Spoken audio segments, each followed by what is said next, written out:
Labour Party has given its 2023 presidential candidate, Mr. Peter Obi, and Abia State Governor Alex Otti, a 72-hour ultimatum to withdraw their notice of National Executive Council meeting. The party contends that neither Obi nor Otti has the authority to convene such a meeting on his behalf. Earlier, Otti announced a stakeholder meeting scheduled for September 4 at the Government House in Umuahia, the Abia State capital. In response, the Labour Party, through a statement from its publicity secretary, Dr. Abayomi Arabambi, denounced the move as unconstitutional. The statement reads, "The attention of the leadership of Labour Party National Working Committee under the National Chairman, Barrister Julius Abure, and National Secretary Alhaji Farouk Umar Ibrahim has been drawn to a purported unconstitutional, illegal, clandestine Labour Party extended stakeholders National Executive Council meeting of Labour Party, convened and signed by Mr. Peter Obi as National Chairman and Governor Alex Otti as National Secretary." The Labour Party further called on the Inspector General of Police to investigate Obi and Otti for their alleged unconstitutional actions. The party's statement cited Section 484 of the Criminal Code Act, which defines impersonation as a felony punishable by imprisonment. Labour Party is therefore calling on the Inspector General of Police to launch a massive investigation against the duo of Mr. Peter Obi and Governor Alex Otti for their unconstitutional involvement in the impersonation of the office of Labour Party National Chairman and National Secretary, despite their long political standings and education, the statement continued. The party emphasized that Obi and Otti's actions are a violation of its constitution, which designates specific roles and responsibilities to its national chairman and national secretary. The constitution outlines that only the national chairman, Barrister Julius Abure, and the national secretary, Alhaji Farouk Umar Ibrahim, have the authority to issue notices for NEC meetings and oversee party operations. Labour Party hereby, as a matter of urgency, urges the duo of Mr. Peter Obi and Governor Alex Otti to always get themselves acquainted with the constitution of our party before taking decisions that it's not only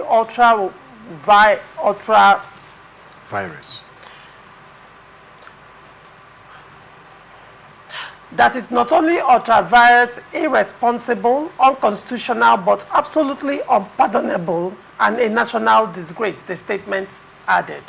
The Labour Party has demanded that Obi and Otti cancel the unauthorized meeting within 72 hours.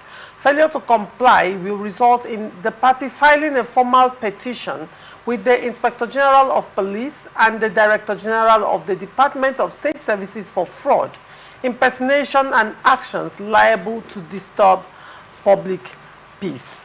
Ndamzi, what is your take on this story? Yes, I want to react by saying, if actually Mr. Peter Obi and Alex Otti signed in place of the national chairman and secretary, who they are not in the party, that amounts to impersonation. And a criminal charge can be preferred against them. Okay, so it will be proper for Mr. Peter Obi and Governor Alex Otti, if actually this story is true. Okay, let me give you a background. Now, Alex Otti, in the face of the crisis ongoing in Labour Party, paid a visit to Julius Abure, and in course of their conversation, told him that, according to the story, he would want to convene a NEC meeting, and also told him that it was time to that the tenure of both national, state, and ward executives have expired, and there was need for a NEC meeting and subsequent elections. And in reaction to this, Julius Abure, the Labour Party national chairman, called a press conference. He was really angry, called a press conference, and slammed Alex Otti for that, and also told Alex Otti that he doesn't have the right to convene a NEC meeting. Now, subsequently, Alex Otti now changed it from NEC meeting to stakeholders meeting. Now, this stakeholders meeting comprises of the past presidential candidate P2B, the past vice presidential candidate Dati, and some of the elected members, probably at the State House, national, at the case may be, elected politicians in different offices, and also some of the Guba candidates in different states. It just spread across all the major stakeholders, right? And when I went through that later, it wasn't, even the words were not mentioned in that letter, right? So he now called a stakeholder meeting, not a NEC meeting. However, in reaction, Julius Abure, and in that letter as well, Julius Abure and his executives were part of the persons that were invited. 7 of them were part of the persons that were invited. NLC, 3 persons from NLC who are already in the National Executive Council in the NEC were invited.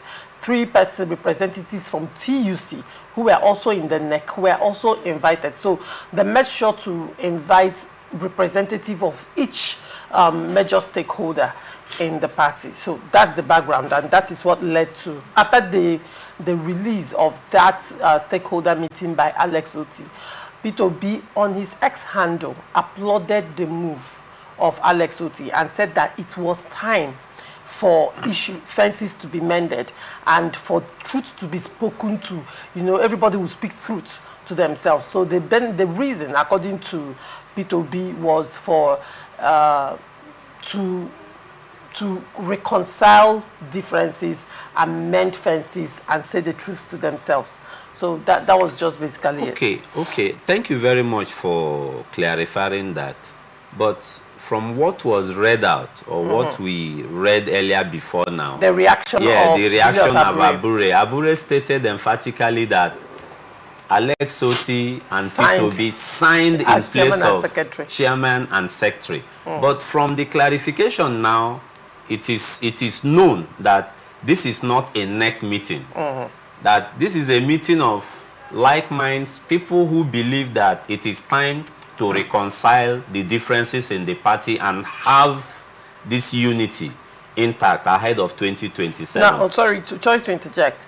Now, in the statement, even Julius Abure acknowledged the fact that it was a stakeholder meeting. Let me quote them accordingly. He said, the attention of the leadership of Labour Party National Working Committee under the National Chairman, Barrister Julius Abure, and National Secretary, Alhaji Farouk Umar Ibrahim, has been drawn to a purported unconstitutional, illegal, clandestine Labour Party extended stakeholders / National Executive Council meeting. So you see, they added to the stakeholders and then married it to the NEC meeting. Okay, fine. Julius Abure and his team should attend that meeting. Okay, because if it were to be a national executive meeting, Peter Obi and Alex Otti wouldn't have the powers to sign or even in the first place call the meeting. But this is a stakeholders meeting where they want to look at themselves and tell themselves truth and how well they have misbehaved.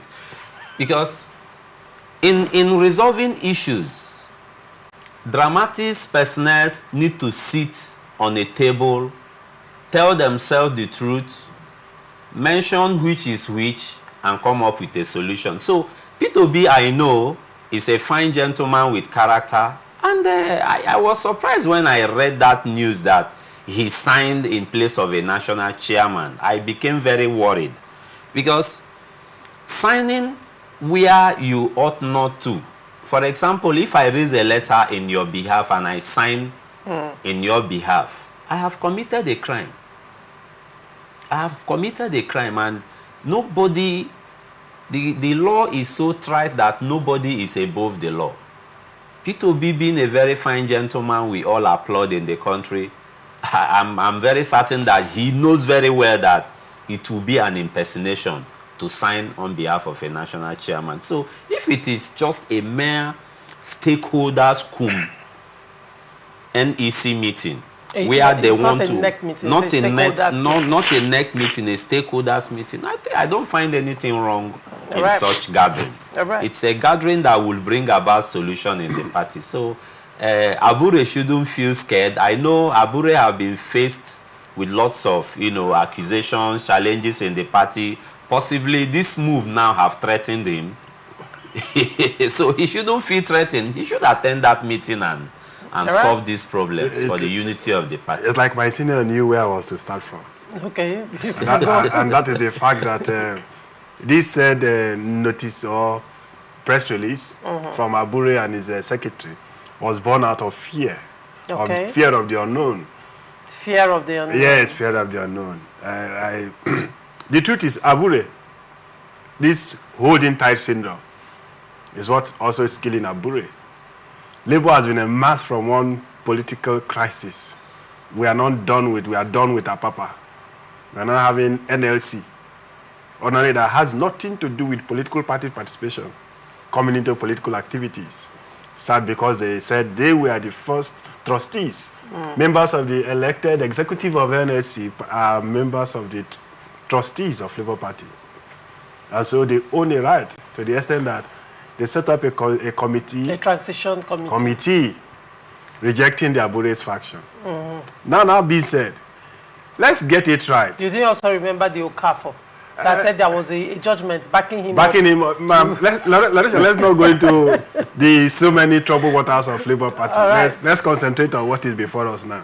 Now, it is not true that P2B as a member of NEC, Otti as a member of NEC, cannot convene a NEC meeting. It is not true.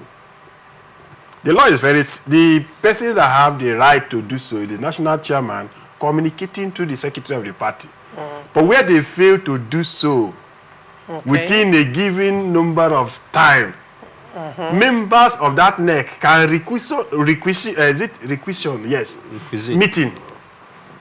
They can do so by calling for signatories of fellow NEC members to assign that the NEC meeting is due, but the person saddled with the responsibilities have refused to call for the meeting. When we have at least 1/3 of the members of NEC signing, then the meeting is properly called. But if out of fear, Otti has refused or somehow... Julius Abure. No, Otti. Okay. Somehow changed the name from NEC meeting to stakeholders meeting. Who told Abure that members of a political party cannot gather? Cannot have a stakeholders meeting. Cannot call a stakeholders meeting. It's like calling of my friends, want to meet, of my friends in Labour Party, come, let's meet and discuss on how to move our political party forward.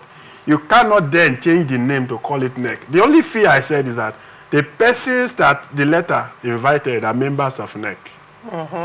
Exactly. Most of them. So and members of NEC. Are members of NEC. So it gives the impression that it is a stakeholder meeting, but having the result of a NEC decision. So that is where the fear of Abure is coming from. These persons can meet as friends, but the composition is that of NEC composition. And so if a decision is taken at that meeting, and the motion is moved, removing Abure, it will be NEC, but remember, in NEC meeting, there are some constitutional requirements you have to meet also, giving a notice to INEC about a particular number of days to do so. So if you don't meet all those requirements and INEC is not present, that cannot be said. In a NEC meeting? Yes. In a NEC meeting, INEC must be there to observe the process, to observe that meeting. If you look at, is it section 285 of the Constitution talks about it. So INEC will be there to observe the processes, the meetings. Same with Congress, same with primaries. But may giving the invitation and INEC refuses to come, you have done your part. You cannot force them to come, and you have to give them the information within the number of days provided. So if they decide not to come, that's their business. That was what they did in River State APC primaries. Yes. Where notice was given to INEC to come and observe our proceedings, our congresses. INEC refused to come, and the APC went ahead with the primaries. Wike took them to court. that they never follow the process as provided for by INEC, that INEC never monitored or observed their processes. The court said, yes, they have given the information to INEC. It is left for INEC to go and... So if INEC refuses to attend, it is not the undoing. They cannot use that to hold the political party.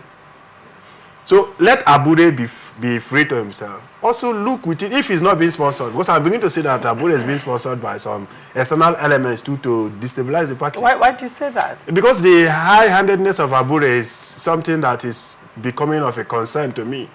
The high-handedness? Yes, there are certain things you mustn't win in all circumstances.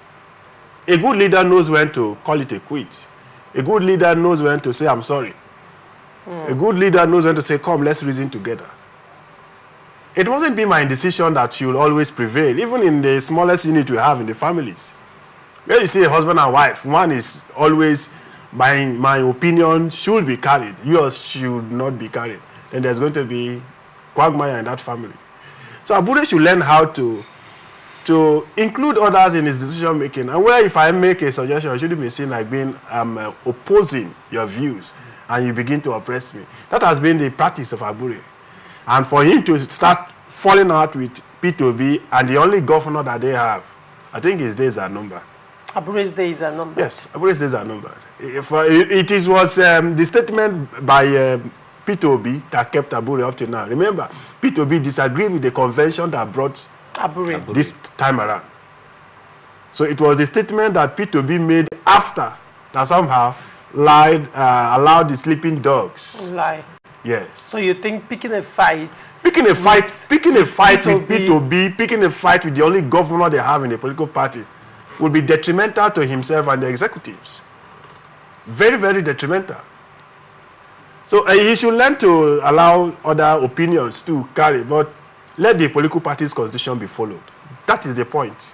Now, in this instance where this stakeholders meeting is being called, you're saying that Otti is well within his rights to convene a stakeholders meeting. Otti has all the powers, all the rights to particularly when, in the face of all the crisis the Labour Party has gone through, yes, the national executives have not been able to, to a large extent, reconcile or contain the crisis that has been going on. They say where elders, good elders, live, community don't disintegrate, right?